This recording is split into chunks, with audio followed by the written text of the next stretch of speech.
রাধে রাধে বন্ধুরা, দেখো কি সুন্দর শরতের আকাশ, নীল আকাশ, পুরো নীল আকাশে মেঘ ঘুরে বেড়াচ্ছে, খুব সুন্দর লাগছে দেখতে।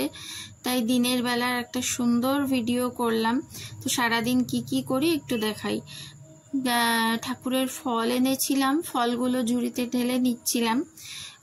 সকালবেলা বেরিয়ে ফলগুলো কিনে নিয়ে এসেছিলাম ঠাকুরের জন্য। একবারে ফল এনে রাখলে রোজ পুজো দিতে সুবিধা হয়, ভালোও লাগে। তো দেখতে থাকো। আর মোটামুটি সব কিছুই এনে গুছিয়ে নিয়েছিলাম। গোপাল এই যে বসে আছে, গোপালকে স্নান করাবো।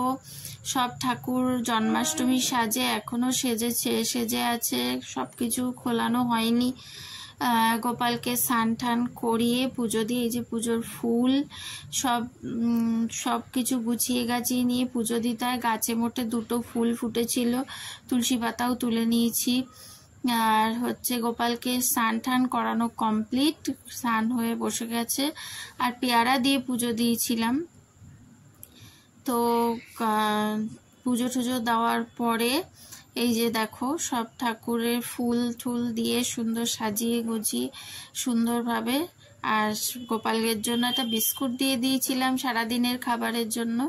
এবার তুলসী তলায় আরতি করতে গিয়ে তুলসী আরতি করছিলাম, করে তারপরে এবার নিচে যাওয়ার পালা। নিচে গেছি, নিচে গিয়ে দেখো, দেখতে থাকো ভিডিওটা।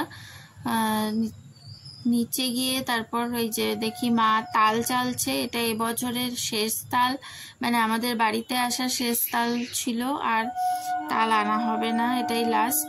মা তাল চালছিল। তো এটা সত্যি খুব খাটনির কাজ।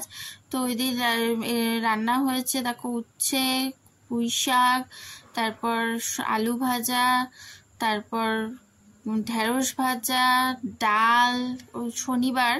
শনিবার বলে নিরামিষ রান্না হয়েছিল সব কিছু। আমাদের শনিবার নিরামিষ খাওয়া হয়, যে বাবা খেতে বসে গেছে।